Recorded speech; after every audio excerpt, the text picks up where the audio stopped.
Vou mostrar agora um trabalho que, obviamente, não é só meu, é de toda essa equipe. E de onde que começou essa ideia, né? A ideia que vai se mostrar primeiro de onde veio a motivação para se fazer uma diretriz sobre a monitorização eletrofisiológica ou neurofisiológica intraoperatória e como foi feita essa busca da literatura, qual foi a nossa análise, o que nós temos agora já em vias de publicação e a publicação posterior da diretriz. Começa sempre com a história de para que serve a monitorização intraoperatória, e a gente vê que existe uma enorme variabilidade que começa com casos mais ou menos óbvios. Tumores intrarraquidianos, legal. Deformidades, como a gente acabou de ver, deixa pouca dúvida que seja uma indicação interessante. Mielopatia cervical, ok. Parafuso pedicular, um pouco menos. Mas a gente vê que tem gente indicando a monitorização eletrofisiológica até para fazer uma descompressão do canal lombar. E aí existe, com certeza, um exagero na indicação e que acaba muitas vezes, quando a gente pergunta para que você faz a monitorização, a pessoa responde, é simplesmente para proteção médico-legal. Será que a gente precisa realmente de tudo isso? E quem é que paga por tudo isso? Então existe uma enorme discussão até em relação a auditorias, o que um auditor recebe de um pedido, o que ele vai ou não autorizar. E isso tem gerado uma discussão muito grande quando a gente tem cirurgião de coluna que uma hora está pedindo uma monitorização como cirurgião e outra hora ele está negando como auditor. Né? Houve uma solicitação vindo da SBN e de vários outros cirurgiões também, primeiro para o departamento de coluna, e isso foi trazido para o departamento de diretrizes, o que nos gerou então a necessidade de buscar na literatura o que nós temos de informação sobre a utilidade da monitorização neurofisiológica intraoperatória. A pergunta que nós fizemos foi extremamente objetiva. Se a monitorização ela é capaz de reduzir ou prevenir um dano neurológico em cirurgia de coluna. Tá? Não foi perguntado se a monitorização ela é capaz de identificar um dano neurológico, detectar um dano neurológico. Nós não estamos aqui discutindo a acurácia ou a precisão do método. Inclusive, isso foi motivo da discussão na reunião, na reunião do Departamento de Diretrizes, como que nós deveríamos nos comportar em relação a isso, junto com o pessoal que faz eletrofisiologia. Nós somos os utilizadores, mas quem faz é que teria uma capacidade maior, talvez, de dizer se o método ele é acurado e preciso o suficiente para detectar o dano ou não. A nossa pergunta foi terapêutica, não foi diagnóstica. Tá? Nós conseguimos ou não reduzir dano neurológico? Qual é a evidência que a gente tem de que a gente reduz déficit neurológico com a monitorização? A metodologia utilizada foi a indicada pelo PRISMA, né? Apenas estudos comparativos foram considerados, isso é algo importante da gente colocar. E, na busca da literatura, foram hierarquizados, a classificação foi hierarquizada dos trabalhos que nós encontramos. Né? Se existem ensaios randomizados, a gente os utiliza. Não existe, vamos partir para caso controle comparativo. Não existe, vamos para coorte comparativo. Não utilizamos nenhuma restrição de idade ou de gênero. E, inicialmente, foram pegos artigos dos últimos 10 anos, começando em setembro de 2007 até setembro de 2017, nas 3 línguas que nós nos julgamos capazes de interpretar, e séries de casos sem grupo controle, ou seja, qualquer estudo que não tinha dado comparativo, foi excluído. O pico, então, os pacientes foram escolhidos trabalhos que tinham pacientes submetidos a qualquer cirurgia de coluna com monitorização intraoperatória. O uso da monitorização intraoperatória era a intervenção, o controle sem monitorização e o outcome, déficit neurológico novo ou piora de déficit neurológico prévio. Os trabalhos foram então classificados de acordo com o nível de evidência, né, de 1 até 5, pelo sistema proposto pelo Oxford Center, de Medicina Baseada em Evidência. A coleta foi utilizada nas bases de dados mais conhecidas, o PubMed, Embase, Lilacs e a Cochrane Central, utilizando como palavras para procura Spine e monitorização neurofisiológica intraoperatória, e os trabalhos encontrados foram depois, a qualidade da metodologia foi analisada pelos critérios de Minors, que são esses que estão aqui, que são critérios utilizados para identificar qual é a qualidade de um trabalho não randomizado. Aqui são os resultados que nós obtivemos. Inicialmente foram mais de 170 artigos identificados com esses termos. A grande maioria deles eram simplesmente estudos que não tinham controle nenhum e eles foram, obviamente, descartados, como nós já comentamos. Tá? Foram depois considerados elegíveis 6 estudos, os 6 incluídos na análise qualitativa e os 6 depois também incluídos na análise quantitativa, entenda-se a meta-análise. 2 eram coortes retrospectivas e 4 eram estudos transversais que tinham como grupo controle uma base de dados para obter uma comparação. Esses trabalhos foram todos classificados como nível 3B de evidência, baseado nos critérios que nós já conhecemos. E de acordo com a qualidade metodológica no Minors, metade deles foram considerados de alta qualidade metodológica, ou seja, um Minors maior do que 16 pontos, maior ou igual a 16 pontos, e outros 3 foram considerados de uma qualidade um pouco inferior, aproximando-se, mas não alcançando 16, ficando com 14.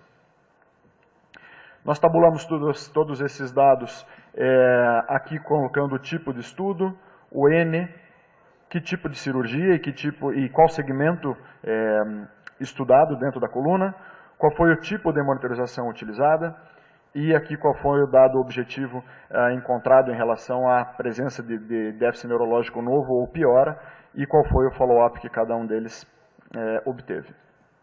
Vou mostrar cada um dos trabalhos, então, rapidamente. O primeiro é um trabalho que foi encontrado, na verdade, como referência cruzada. Vocês vão ver que ele é um trabalho de 2006, publicado no Neurosurgery pelo grupo de Verona, do Brículo, que é um grupo que todo mundo conhece, trabalha muito com tumores intramedulares e tumores da junção crânio-cervical. Tá? A coorte foi retrospectiva antes da existência da monitorização. Foram, então, 50 casos estudados sem monitorização e 50 prospectivamente estudados com monitorização, utilizando tumores intramedulares de qualquer segmento da coluna, excetuando tumores da caudequina. Tá? O método de monitorização utilizada foi principalmente o potencial evocado motor, mas também somatosensitivo e eletromiografia. No grupo sem a monitorização, 15 novos eventos neurológicos contra 7 em pacientes com monitorização neurofisiológica. Né? Aqui o McCormack, a mudança no McCormack médio, qual foi? Na alta, qual foi o P que eles encontraram e 3 meses depois.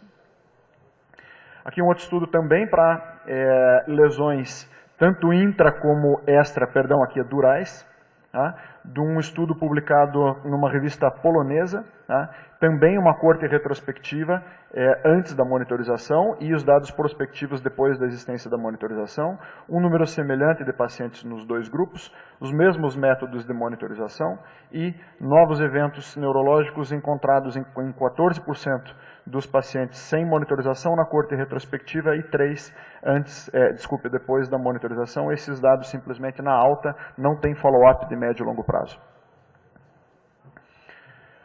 Aqui um outro estudo, agora sim uma coorte transversal, utilizando como comparativo uma base de dados com quase 75 mil pacientes operados sem monitorização e 10 mil pacientes, um pouco mais, com monitorização. Utilizando-se principalmente cirurgias para doença degenerativa, na coluna cervical a CDF, na coluna lombar 2 grupos, um grupo com fusão e um grupo com dissectomia, não especifica qual foi o tipo de monitorização utilizada. Tá? Na artrodese cervical, 23 eventos novos contra 5, 0,13% contra 0,09, tá? Um P de 0,5. Na fusão lombar, 43 eventos novos, no grupo sem monitorização contra 8, cerca de 0,5%, cerca de 0,3%, esse aqui foi o P obtido, e nas dissectomias, menos de 1% de déficit novo, contra 1% de déficit novo no grupo monitorizado, tá? Um P também não significativo, follow-up de 30 dias. Esse é um estudo publicado na revista Neurology, 2015, utilizando o que eles chamaram de cirurgias não complexas. Tá?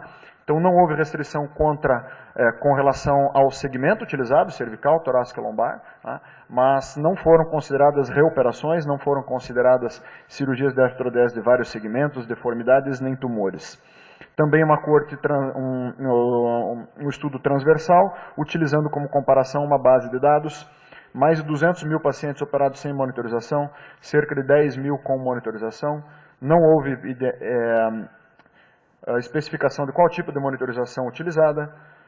Um pouco mais de 1% de novos eventos no grupo sem monitorização, perto de 1% no grupo com monitorização, desfecho também só na alta hospitalar.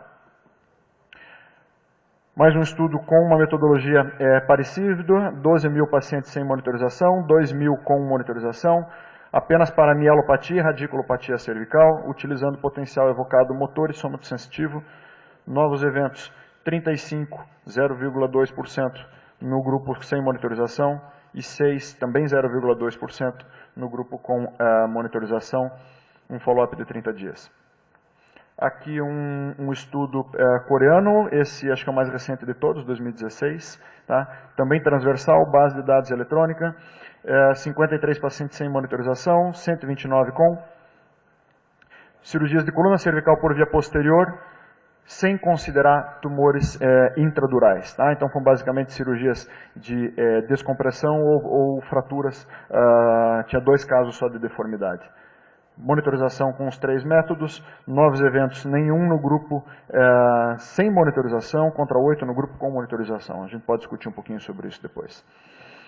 Aqui o que foi encontrado, então, na meta-análise, quando somados todos os casos, primeiro a gente sabe que tem uma heterogeneidade muito grande entre os artigos, mas a gente vê aqui que não houve, quer dizer, está realmente cruzando a linha da não significância, um P de 0,45, quando a gente colocou isso na meta-análise em relação à prevenção de novos eventos neurológicos, considerando todos os estudos. Quando retirados os estudos que utilizaram bases de dados com diagnóstico só codificado, diagnóstico de déficit neurológico só codificado, mais ou menos a mesma coisa. Aqui a gente vê os dois trabalhos com tumores, também um P não foi significativo. E quando utilizados apenas para meta-análise os 2 trabalhos que incluíram eventos neurológicos em tumores ou outras lesões intramedulares, aqui sim se desvia um pouquinho da linha de não significância, um P próximo da significância estatística, uma tendência de diminuir déficit neurológico nos tumores.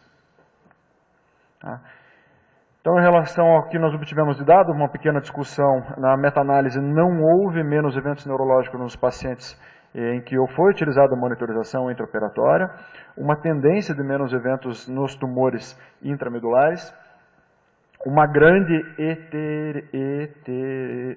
heterogeneidade entre os trabalhos. É interessante considerar apenas que nas laminectomias o risco é realmente bastante baixo, como nós sabemos, né, provavelmente inferior a 1%. Então, talvez uma avaliação de risco precise de um N maior para uma melhor avaliação do risco real. Tá? Importante colocar aqui os estudos prévios que nós encontramos na literatura, eles chamam a atenção de que a monitorização ela é um método sensível, talvez específico e bastante acurado, para que a gente saiba se há um dano neurológico. E como a gente está falando de pacientes em que não foram randomizados de forma alguma, pode acarretar, na verdade, a monitorização uma mudança na tática cirúrgica. Né? E o contrário também é verdadeiro. Se você não está utilizando a monitorização, talvez você vai fazer uma remoção menos agressiva de um tumor, ou talvez partir para uma correção menos agressiva da deformidade, com isso você tendo um menor índice de dano neurológico, porém com uma menor taxa de sucesso da tua cirurgia no final das contas. Perdão. E, como eu comentei, não encontramos nenhum estudo prospectivo para que possa dar uma robustez maior na análise da literatura para poder ditar uma diretriz de utilização desse método Esse trabalho foi aceito para publicação no Spine, deve ser publicado nos próximos meses. E eu coloco aqui só como mensagem final quais foram os key points da nossa publicação. Tá?